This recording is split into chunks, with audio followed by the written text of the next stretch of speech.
Friends, my name is Pradeep Panwar and हम arithmetic progression का ये सेकंड लेसन डिस्कस कर रहे हैं, जिसमें हम डिस्कस करेंगे सम ऑफ अर्थमेटिक प्रोग्रेशन। तो आइए आपको ले चलते हैं इसके पहली स्लाइड की तरफ, जिसमें हम इसके कुछ फॉर्मूलेज को डिस्कस करते हैं। So there are only two formulas for sum of n terms of AP. अगर आपसे पूछा जाए कि आपको एन टर्म्स गिवन है एपी के और आपको सम फाइंड आउट करना है, तो उसके लिए दो इंपॉर्टेंट फॉर्मूलेज हैं। पहला फॉर्मूला होता है n by two, two a plus n minus one into d. आप फॉर्मूला चाहे नोट कर सकते हैं, ईजी है याद करने में भी, और इसकी डेरिवेशन याद करने की ज़रूरत नहीं है, कहाँ से ये डेराइव हुआ है, बस हमें एक फॉर्मूला याद होना चाहिए।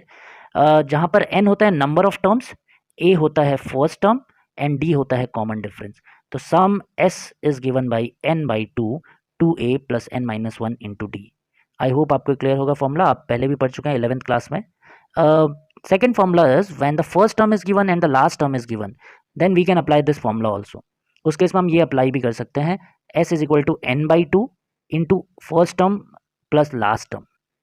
तो ये फॉर्मूला हमारे एवरेज में भी बहुत काम आने वाला है, इस फॉर्मूले को इंपॉर्टेंट मार्क कर लीजिए। Sum of A P is given by n by two into first term plus last term, where n is the number of terms in that sequence. उस सीक्वेंस में कितने नंबर ऑफ टर्म्स हैं, a है first term and l है last term. I hope आपको ये दोनों formulas clear होंगे। आइए चलते हैं इनके कुछ क्वेश्चंस की तरफ। क्वेश्चन नंबर 1 को डिस्कस करते हैं, बहुत इजी क्वेश्चन है। Find the sum of this sequence. आपको एक सीक्वेंस दे दिया, इस सीक्वेंस का सम बताना है। तो सबसे पहले तो हमें ये आइडेंटिफाई करना पड़ेगा ये कौन सा सीक्वेंस है, एपी है या जीपी है। तो ये ऑब्वियसली ये एपी है, बिकॉज कंजिक्यूटिव टर्म्स का जो डिफरेंस है वो कांस्टेंट है, और वो डिफरेंस है 3। 8 minus 5 it is 3, 11 minus 8 it is 3। So difference is constant, so we can say this is arithmetic progression. तो अर्थमेटिक प्रोग्रेशन जहाँ पर फर्स्ट टर्म नोन हो, लास्ट टर्म नोन हो, वहाँ पर हम फॉर्मूला लगा सकते हैं n by two, first term plus last term. First term is 5, last term is 221। So what will be the formula of some? It will be n by two, first term plus last term. First term is 5, last term is 221, so it will be n by two into 226। या मैं 2 से 226 को 113 times काट लेता हूँ, सो n into 113 हो गया। अब देखिए यहाँ पर n वैल्यू अननोन है, और ये हम पहले लेसन में भी डिस्कस कर चुके हैं। जब भी नंबर ऑफ टर्म्स अननोन होते हैं तो हमें क्या करना होता है, हमें लास्ट टर्म पे nth टर्म का फॉर्मूला लगाना होता है। और अगर हमें लास्ट टर्म की पोजीशन मिल जाती है तो हमें नंबर ऑफ टर्म्स भी मिल जाते हैं। तो लास्ट टर्म है यहाँ पर 221, और इस पर मैं nth टर्म का फॉर्मूला लगा लेता हूँ। तो nth term is given by a plus n minus one into d. तो nth टर्म हमें गिवन है 221, और मैं इसकी पोजीशन फाइंड आउट कर रहा हूँ कि ये कौन सी पोजीशन पे है। फर्स्ट टर्म भी हमें गिवन है, दैट इज़ 5। एन हमें फाइंड आउट करना है, इसकी पोजीशन कौन सी है वो फाइंड आउट करना है। और कॉमन डिफरेंस हमें गिवन है 8 माइनस 5 विच इज़ 3।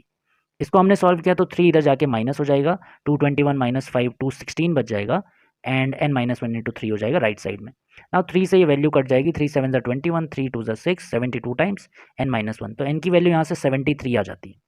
ये एन इज इक्वल टू 73 आप यहाँ पर पुट कर लेंगे तो आपको सम मिल जाएगा 73 into 113।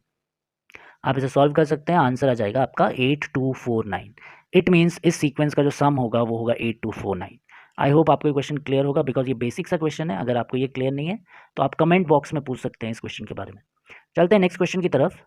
Find the sum of all 2 digit number which are exactly divisible by 9। 9 से डिविजिबल होने वाले 2 डिजिट्स के नंबर्स का सम फाइंड आउट करना है। तो 9 से डिविजिबल नंबर कौन कौन से होते हैं, जो 9 के मल्टीपल होंगे और 9 की टेबल्स में आते होंगे।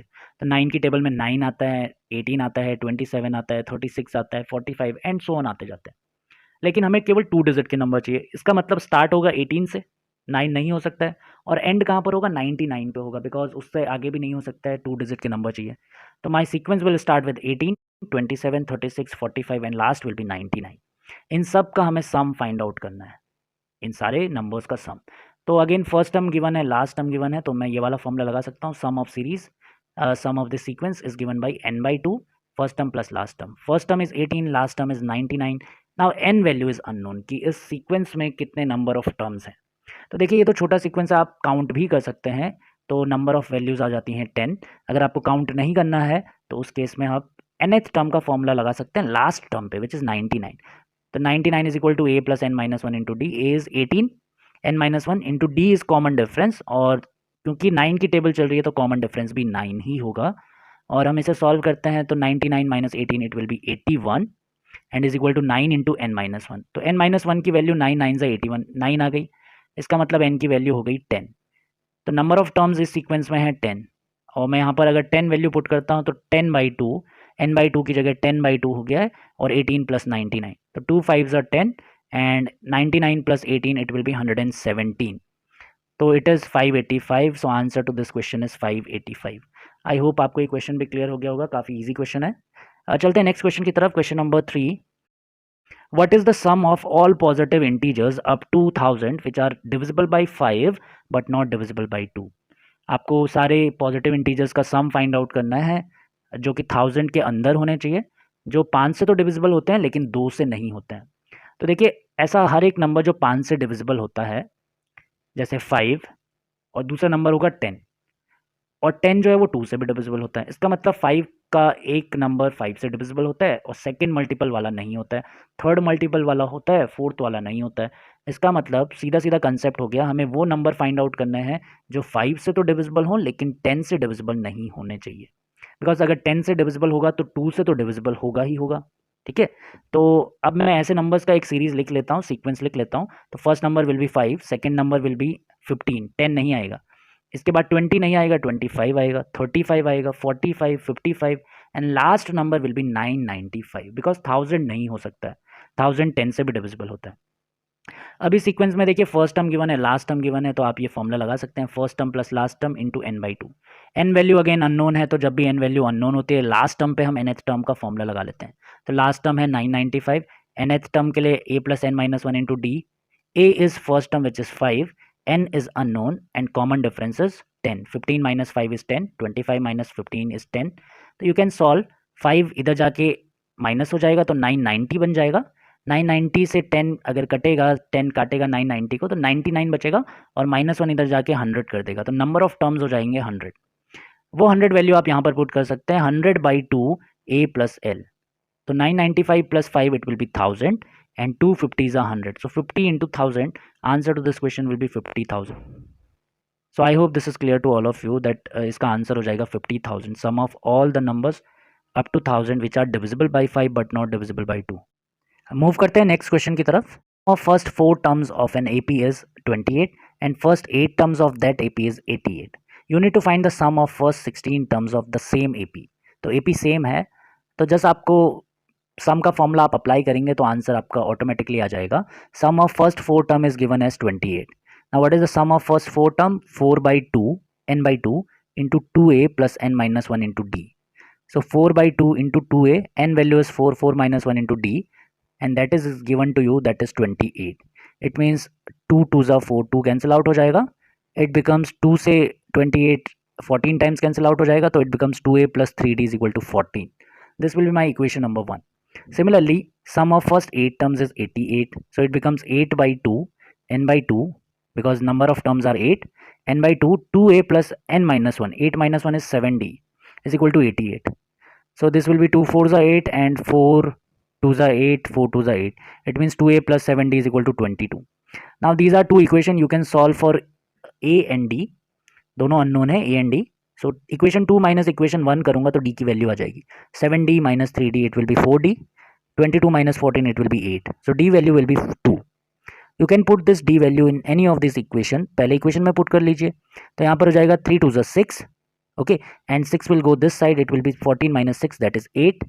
8/2 it will be 4. It means a value आ गया 4. Now what will be the sum of first 16 term? It will be 16/2 n/2 into 2a. 2 into 4 plus n minus 1 into d.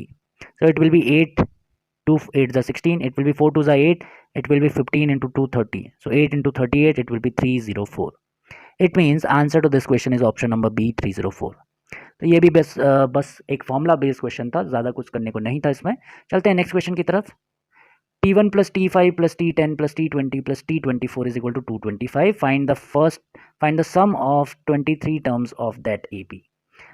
तो जितना गिवन है हम बस उसमें पुट करते जाते हैं. T1 means first term that is a, T5 means fifth term that is a plus 4d, 10th term means a plus 9d, 20th means a plus 19d, 24 means a plus 23d, and that sum is given to you 225. अगर मैं इन सबको add करता हूँ तो 5 times a हो जाएगा, 5 times a, और 4d plus 9d plus 19d plus 23d it will be 55d, and that is equal to 225. यहाँ से मैं 5 से पूरी इक्वेशन को कैंसिल आउट कर लेता हूँ, तो 5 से ये कैंसिल आउट, 5 11 जा, ये कैंसिल आउट, 5 4 जा एंड 5 5 जा. It means a plus 11d that is equal to 45. Now he is asking find the sum of first 23 terms. So it will be n by to 23/2 2a plus n minus 1 into d.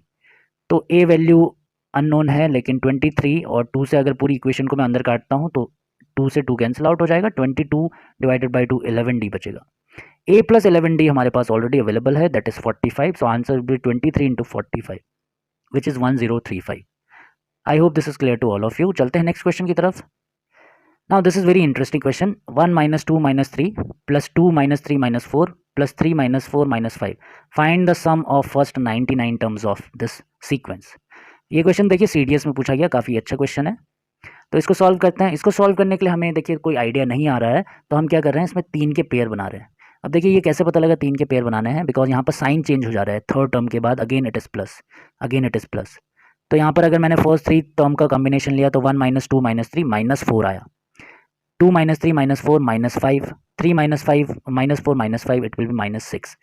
तो 99 terms जो हैं वो 33 में convert हो जाएंगे, because हम 3 3 का pair बना के चल रहे हैं। तो ये एक AP बन जाएगी, minus 4 minus 5 minus 6 up to 33 terms. अब हमें पता है AP का सम का फॉर्मूला होता है n बाई टू। n है 33, 33 by two, 2 into a value is minus 4 plus n is n minus 1, it will be 33 minus 1 into d is common difference. तो common difference will be second term minus first term. Second term is minus 5, first term is minus 4, minus 5 minus minus का plus 4, it will be minus 1। तो you can solve this equation, you will be getting the answer 33 by to, अंदर बचेगा minus 8, it will be minus 32, 33 into ये 40 हो जाएगा, 42 से कटेगा तो 20, तो 33 into 20 it will be 660। So answer to this question is minus 660। I hope आपको ये क्वेश्चन क्लियर हो गया होगा। तो यहीं तक रखते हैं इस लेक्चर को। आपको कोई भी डाउट होता है आप कमेंट बॉक्स में पूछ सकते हैं और रेट रिकमेंड रिव्यू कर सकते हैं। Thank you so much.